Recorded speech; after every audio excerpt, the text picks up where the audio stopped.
What's going on, everyone? I'm just a typical, average American, here today to react and learn about some advice for Americans visiting Britain.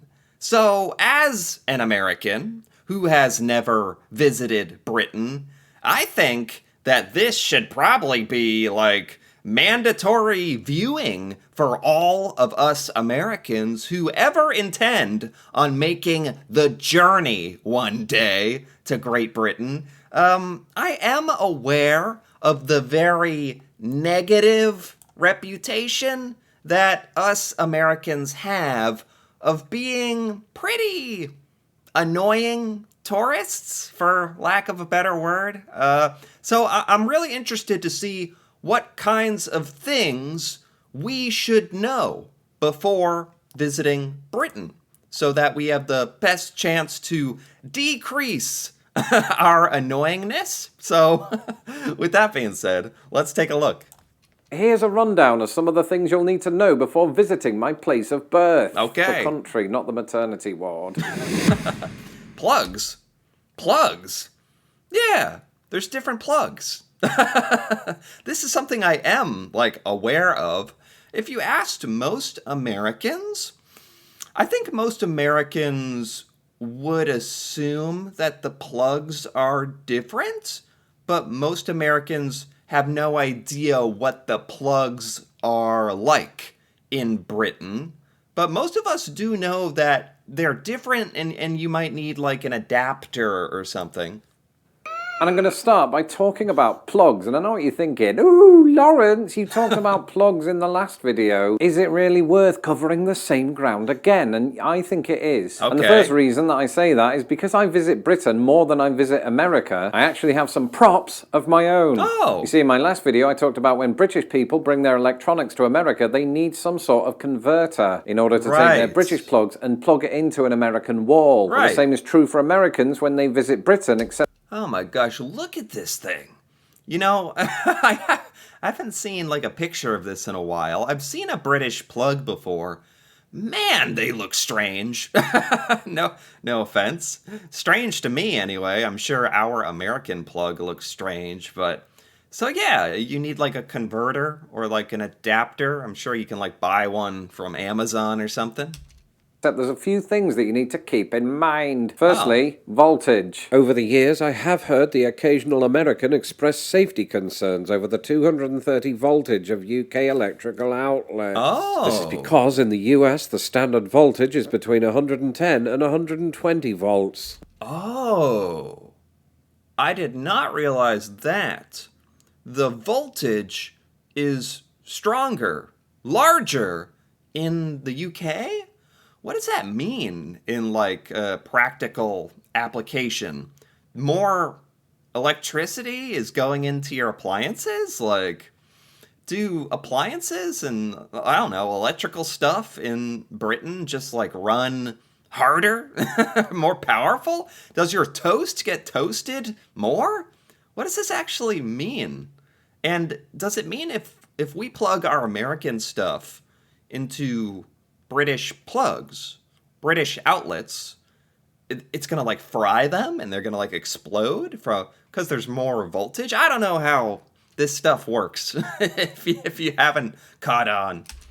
Well, worry not. The British plug socket is widely regarded to be the safest in the world. And don't take my word for it. Tom Scott did a wildly popular video called British Plugs Are Better Than All Other Plugs, and here's why. But the voltage disparity does mean there is one thing about which Americans should remain wary.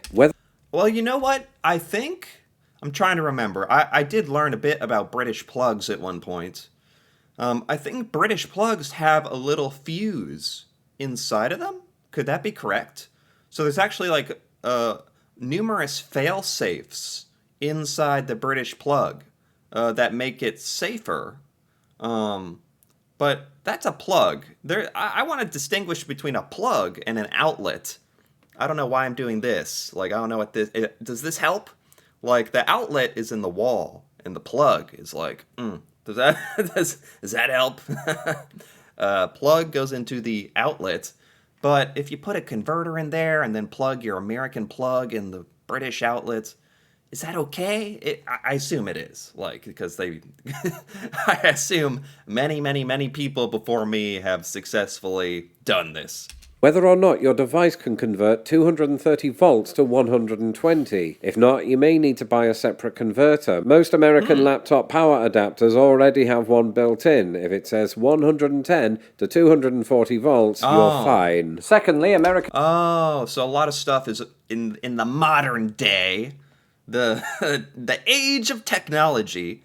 A lot of stuff has this built in, the ability to, take in 100 volts or 200 volts, and it's all fine. Okay, very good. To British converters usually have two plug holes in them. One for your three-pronged plugs and one for your two-pronged plugs. Words are hard. And thirdly, keep in mind that British plug sockets have an outlet switch, which stops and starts the flow of electricity. So if your computer isn't charging, it could be that this switch is flicked off. So this would seriously, like, I guarantee this throws off so many Americans that visit Britain. The fact that there's a little switch on the outlets, on the wall itself, there's a little switch on and off.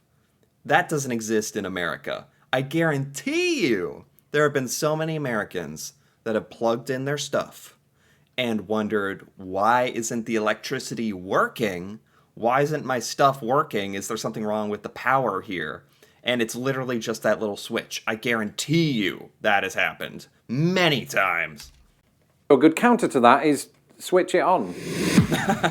Driving. Oh, gosh. Oh, I can't even.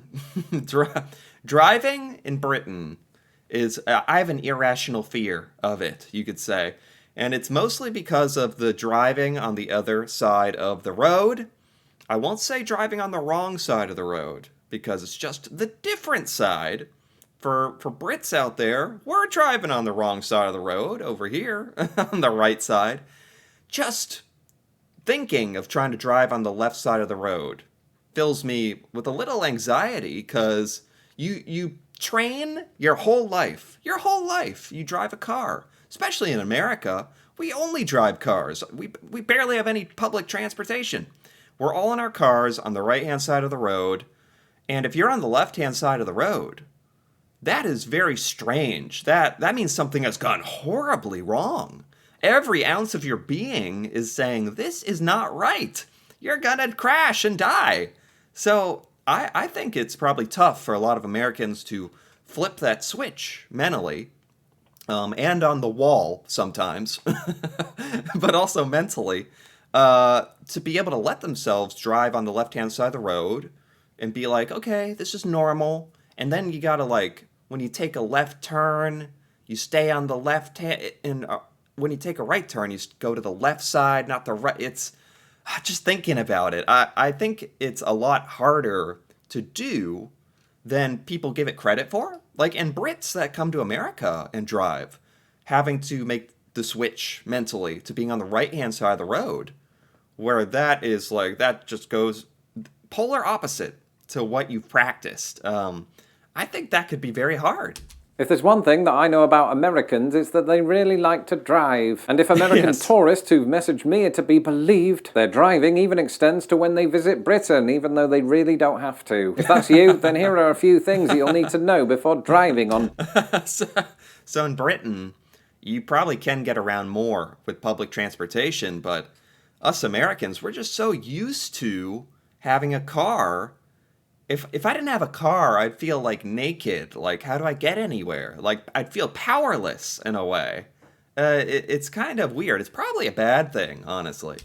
British roads. Firstly, and you're probably aware of this already, in Britain we drive on the other side of the road. Yes. Additionally, the steering wheel is on the opposite side of the car to what you... That's right. Oh, no. Oh, no, that's right. I didn't even think about this.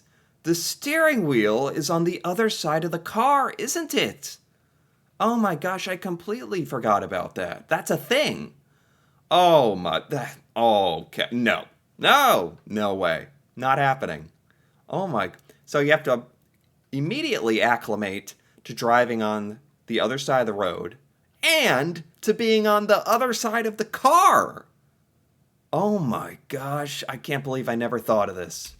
You would expect in American vehicles. And to make matters even more confusing, the name assigned to different car parts can differ as well. Really? Instead of your windshield, you've got a windscreen. Instead of your trunk, it's a boot. And no hoods. Say what now? A trunk is a what? A boot? A boot?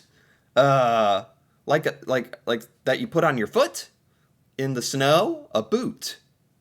Is the Brits call it a boot? I've never heard that. No, I thought everyone called it a trunk. Well, instead of your windshield, you've got a windscreen. Instead of your trunk, it's a boot. And no hoods here. Instead, it's a bonnet. And you don't operate... A bonnet? A bonnet? Not a hood? I didn't know that there was different words for car stuff. I thought car stuff would be kind of like universal. I don't know why, but we're driving on different sides of the road. So, makes sense. Like, why not call stuff different things? Nothing's off limits. A turn signal in Britain. This is known as an indicator. Now, turn signal is an indicator. This is actually genuinely hard for me to remember. Hood is a bonnet, trunk is a boot, turn signal is an indicator. Oh my gosh, I had no idea. Something that American drivers often tell me about driving on British roads is that they were surprised by the number of roundabouts. Oh. Furthermore, in Britain, we seem to have a better understanding of how these work. I'm telling you, the more that this video goes on, the more I'm like thinking Americans driving in Britain is chaos. It's just chaos. Everything leads me to believe this. The roundabouts. We don't have many roundabouts in America. There are a couple that I've actually gotten to use that happen to be in the area. So I've gotten to practice the roundabouts. I never encountered one until I was I don't know, till I was almost an adult, really. Like probably 18 to 20. Like until I literally drove through my first roundabout ever. Or even saw one, really.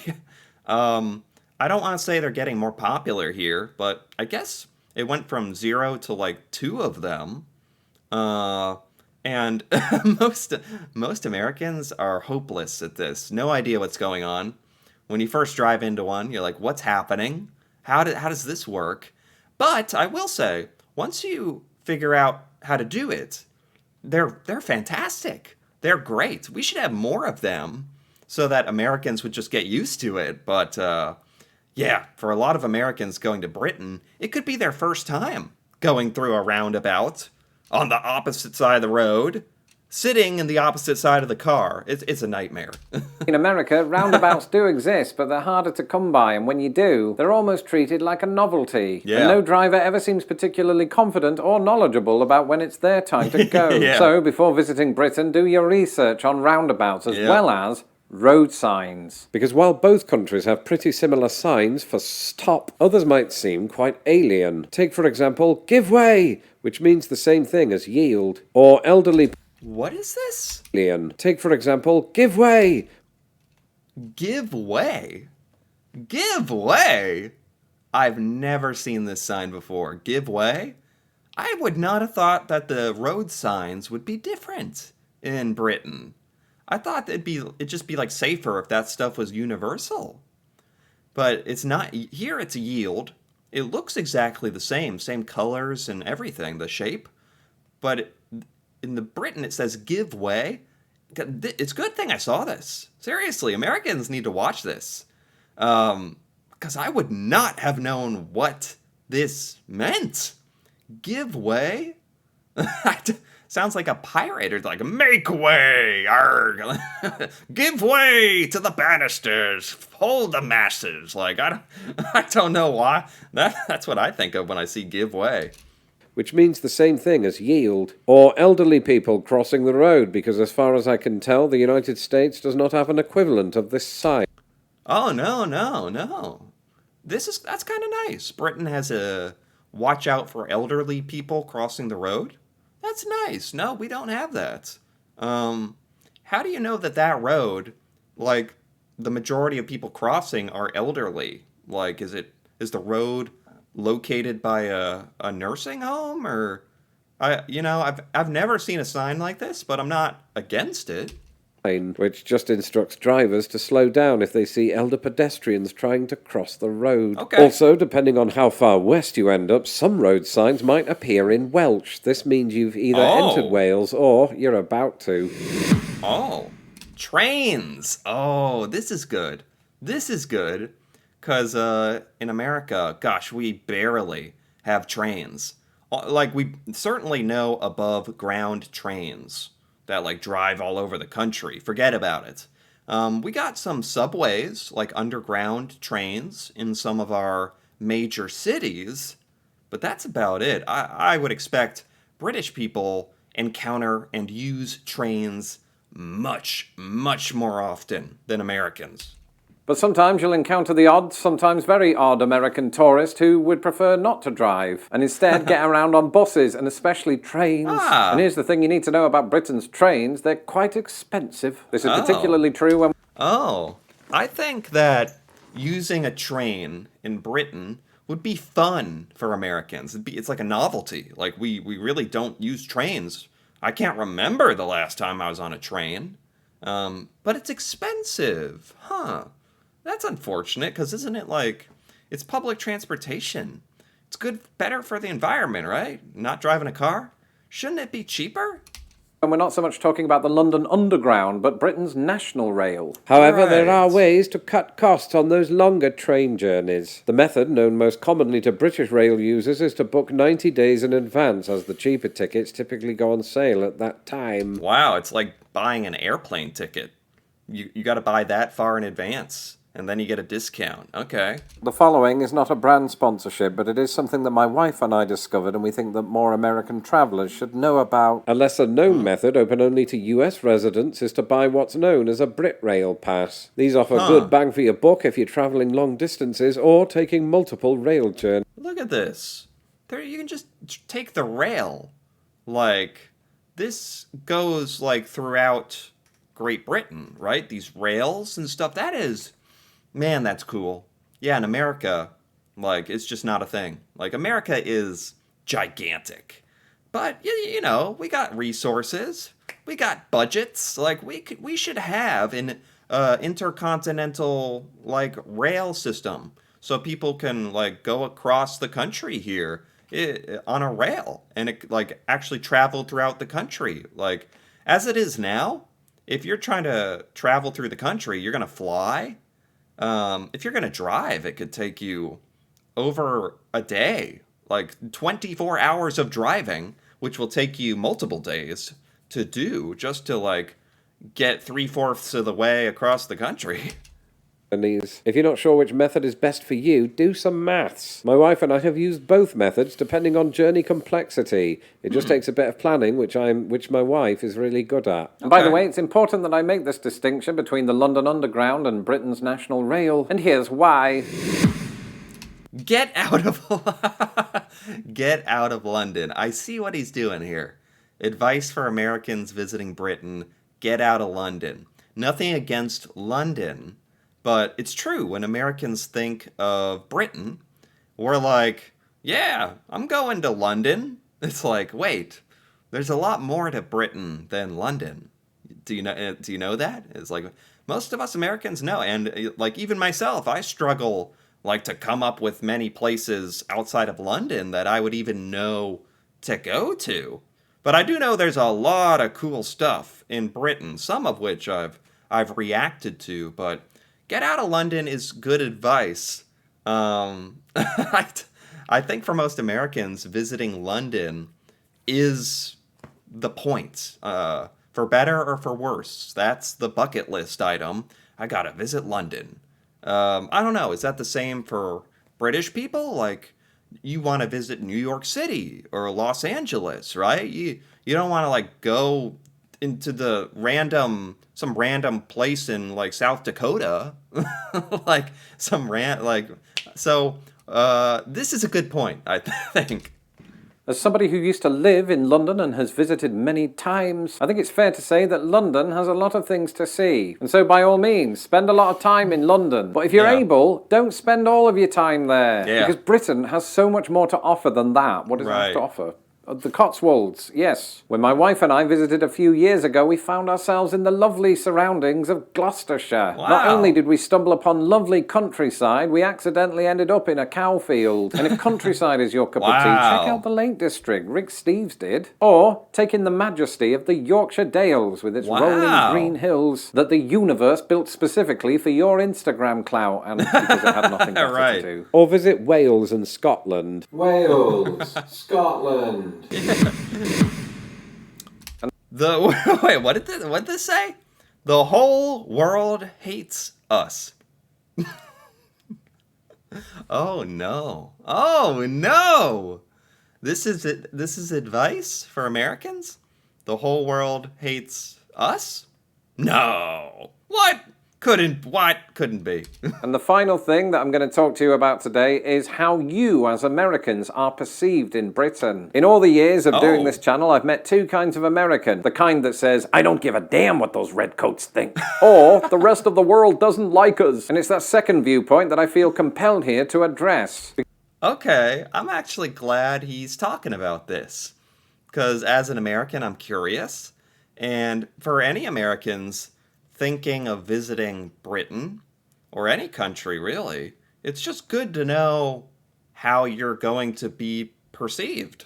Because what they really mean is the rest of the world doesn't like such and such president, or the fact that America interferes with the governance of other countries, something that Britain would never do. In other words, if the British have any level of disdain for Americans, it's mostly politically motivated or linguistically motivated. Okay. That's actually good to hear. Any negative attitudes are mostly associated with, like, America, the country, the culture. Not necessarily directed at you or me or other Americans as individuals visiting Britain. If there's just like some Americans in Britain, they're probably not going to get like pointed at and like, we hate you. It's, you know, you might not agree with like America, the country, and some of the things we do. But as individuals, like, I think everyone's like friendly enough, huh? We don't normally have an issue with Americans themselves. Okay. In fact, I'll give you an anecdote. When my American wife and I stayed in a hotel in my English hometown of Grimsby, the staff acted all nervous around her. And not just because we're YouTube sensations, it was because of her accent. Just as Anderson, Indiana doesn't get many British people living there, Grimsby doesn't get many Americans. So I think they just thought she was plucked straight out of Hollywood like Julia Roberts in Notting Hill. And it was a novelty for them. Now, you won't experience this in London. In London, just like the gongs of Big Ben, an American accent is a common sound. But wherever you are in Britain, some people will receive your American accent in a similar way to how some Americans will receive my accent. That's cool, actually. I like that. Because in America, a British accent is like, whoa! What? Who are you? say that again.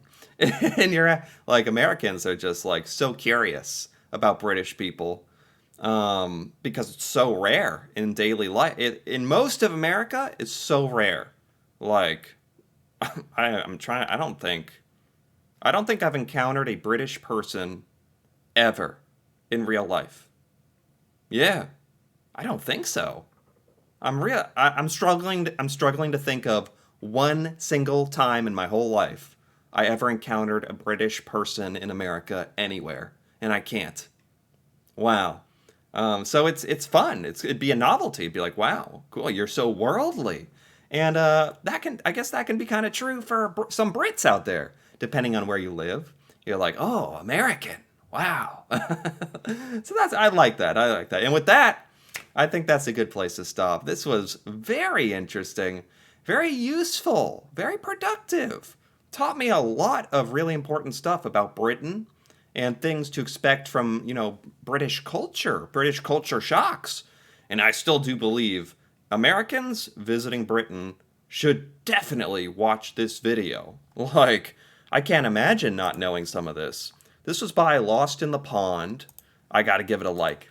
because I really did enjoy this. If you enjoyed this as well, feel free to give this video a like and or leave a comment with your thoughts on advice for Americans visiting Britain, how we can not embarrass ourselves or be annoying or just be more informed about British culture. That'd be great to hear about. And if you're interested in more videos like this, me reacting to Britain and learning about British culture, feel free to subscribe for more.